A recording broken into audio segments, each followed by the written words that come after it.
আমার নাম সুজন আহমেদ, বিড়িগ্রাম সাধারণপুর বগুড়া। আমাদের আলুর ফলন খুবই ভালো হয়েছে। মানে আলুর খরচ অনুযায়ী আমরা দাম পাচ্ছি না। আর এবারে স্টোর খরচ অনেক বেশি।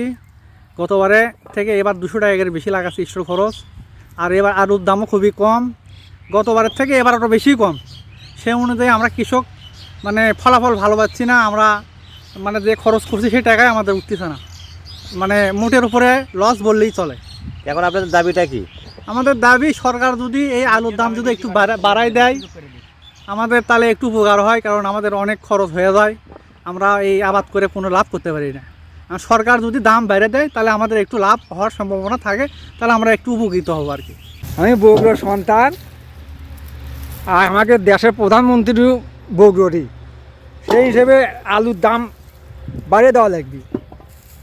আমরা দাম বাঁচি, কৃষক দাম বাঁচে, না হলে তো সারের দাম বেশি, পানির দাম বেশি, কারেন্ট বিল বেশি, আমার তো মরে যাওয়ার সেন এসে গেছে। এবার যদি আলুর দাম না হয় তাহলে তো আমরা মাটির সাথে একবারে মিশে যাবো।